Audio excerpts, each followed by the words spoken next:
اور دوسری بات، اس جو پیرا ہم نے پڑھا ہے اس کے اندر بڑی بات کہ بچیوں کو ترجیح دینی چاہیے، بچیاں پیدا ہو جائیں۔ ہمارے ہاں ہم نے یہ بھی دیکھا کہ بچوں کو اہمیت دی جاتی ہے، بچوں کو اہمیت نہیں دی جاتی، یعنی بچوں کو اچھا پڑھایا جائے گا، اچھی یونیورسٹی میں، اچھے کالجز میں ان پہ زیادہ پیسہ خرچ کیا جائے گا، ان کو باہر بھیجا جائے گا اور بچیوں کے لیے بس کام ٹرکایا جاتا ہے۔ جبکہ ہمارا دین اسلام یہ کہتا ہے کہ اگر آپ کے گھر میں ایک بیٹا اور ایک بیٹی ہیں تو پہلے بیٹی کو، پہلے نمبر پر بیٹی کو عزت دیں۔ گھر باہر سے کوئی چیز لا رہے ہیں تو بیٹی کو پہلے لا کے دیں، بعد میں بیٹے کو دیں، ٹھیک ہے؟ یہ بھی نہیں کہ ہر بات اس طرح کے بیٹے کو اس کو اتنا اگنور کریا جائے، اس کے اندر بھی وہ احساس کمتری آ جائے، نہیں، یہ بات بھی نہیں ہونی چاہیے۔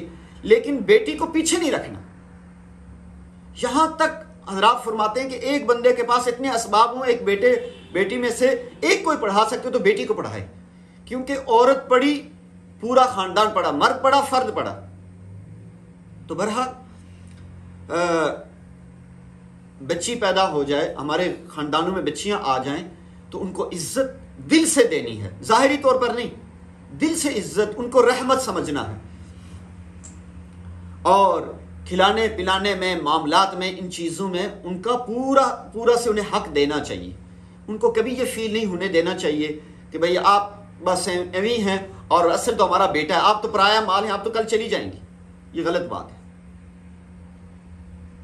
اور اگر کل بیٹی آ جائے، اللہ نہ کرے طلاق ہو کے، خلا ہو کے، پلیز اس کو تانا نہ دیں، اس کو وہی بیٹی سمجھے، اس پر خرچ کرنے پر۔ ایسی خلا یافتہ، طلاق یافتہ یا متعلقہ بیٹی پر یا بیوہ بیٹی پر خرچ کرنے پر بہت زیادہ اجر و ثواب آیا، بہت زیادہ اس پر اجر و ثواب ملتا ہے۔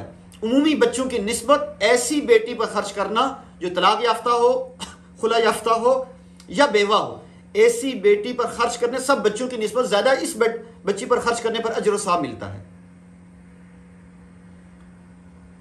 آگے دیکھیں، بچے کی موت پر صبر کا اجر و ثواب۔ مومن کا یہ یقین کامل اس کو صبر کی تلقین کرتا ہے کہ سب اللہ کی طرف سے ہوتا ہے، چنانچہ وہ حوادث و آفات، وہ مصائب کو خندہ پیشانی سے برداشت کرتا ہے۔ مصیبت پر صبر سے راحت محسوس ہوتی ہے۔ بچے کے انتقال پر صبر کرنے اور اللہ کی تعریف بیان کرنے والا جنت میں بیت الحمد نامی گھر تعمیر کراتا ہے۔ اللہ اکبر، ترمذی شریف کی روایت ہے۔ آگے دیکھیں، پھر میں اس کی تشریح کرتا ہوں۔ صبر کے فوائد: جنت میں پہنچانا اور دوزخ سے بچانا۔ چنانچہ جس کے 2 یا 3 بچے مر جائیں وہ صبر کرے اسے جہنم سے بچاتے ہیں۔ نمبر 2، ایسا بچہ قیامت میں والدین کی سفارش و شفاعت کرے گا جس کے مرنے پر اس کے والدین صبر کریں، ان کو جنت میں داخل کرانے سے قبل خود جنت میں داخل نہ ہوگا۔ اللہ اکبر۔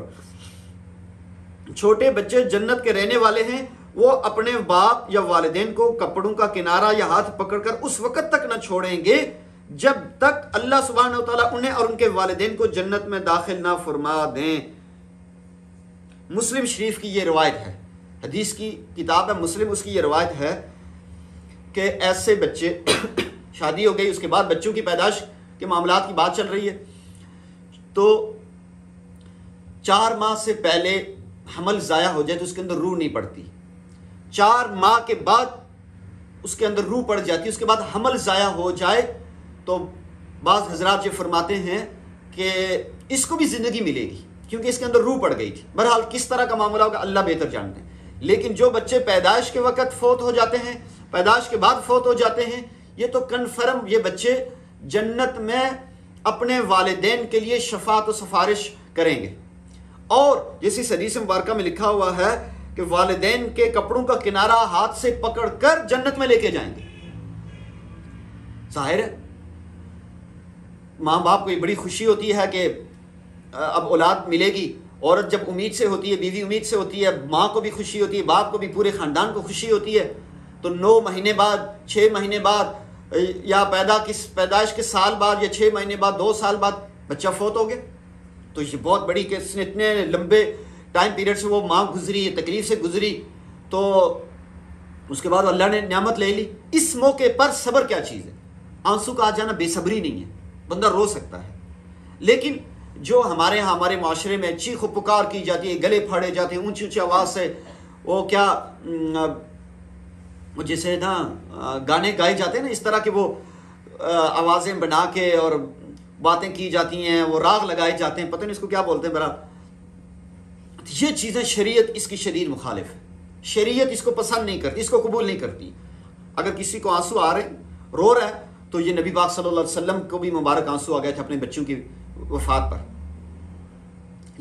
دل غم زدہ ضرور ہوتا ہے، اس میں کوئی شک نہیں، یہ شریعت کے منافی کوئی چیز نہیں ہے، لیکن بندہ اس وقت دل سے راضی رہے کہ اللہ آپ کا فیصلہ تھا، آپ نے نعمت عطا کی تھی، آپ نے اپنے پاس بلائی ہے، وہ جنت میں گئی، ہمیں اس فیصلے پر راضی.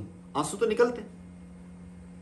جب ہم دل میں اللہ سے ہمیں کوئی شکوہ شکایت نہیں ہے، نہ ہم نے کیا، جیسے عموماً ہماری بعض مائیں بہنیں کہہ دیتی ہیں اللہ میں نے کیا ایسا جرم کیا تھا، استغفر اللہ، لا حول ولا قوة. اتنے بڑے جرم کرتی ہیں آپ، زندگی میں 20 دفعہ جھوٹ بولتی ہیں، 20 دفعہ غیبت کرتی ہیں، 20 دفعہ چغلیاں کرتی ہیں، کتنی دفعہ 20 دفعہ لوگوں کے دل دکھائے، لوگوں کے بچوں کے بارے میں غلط باتیں کی ہوتی ہیں. کہ کیسے آپ نے جرم نہیں کیا؟ پلیز ان چیزوں کو جرموں کے ساتھ، گناہوں کے ساتھ نہیں جوڑا کریں.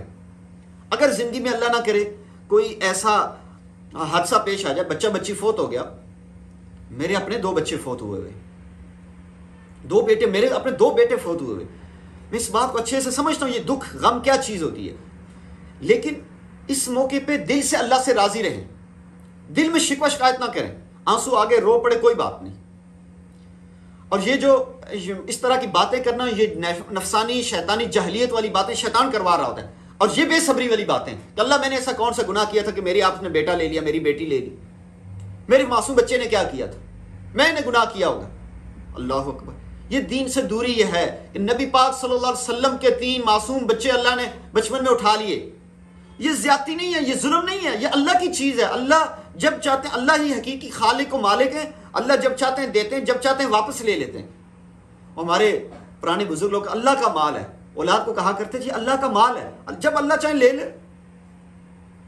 تو یہ اس بات کو سمجھنا بڑا ضروری ہے کہ ہمارے ساتھ زندگی میں ایسے حادثات مسائل پیش آ سکتے ہیں. یہ اتنی بس خوشی ساری کوئی چیز نہیں ہوتی ہے، غم بھی آ سکتے ہیں. اس غم کے موقع پہ ہم نے کیا کرنا ہے؟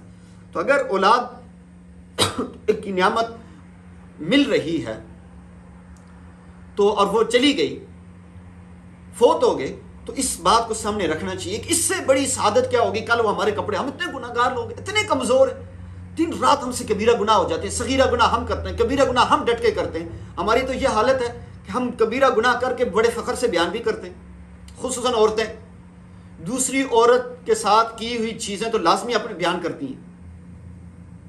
پلیز ہم اپنے اس بارے کو سمجھیں کہ ہم بہت گناہ گار لوگ ہیں. تو اگر ہمارے بچے چلے گئے تو صبر کرنا چاہیے، اور اس کو ان چیزوں کے ساتھ میں نے کیا گناہ کیا تھا ان کے ساتھ نہیں جوڑنا چاہیے.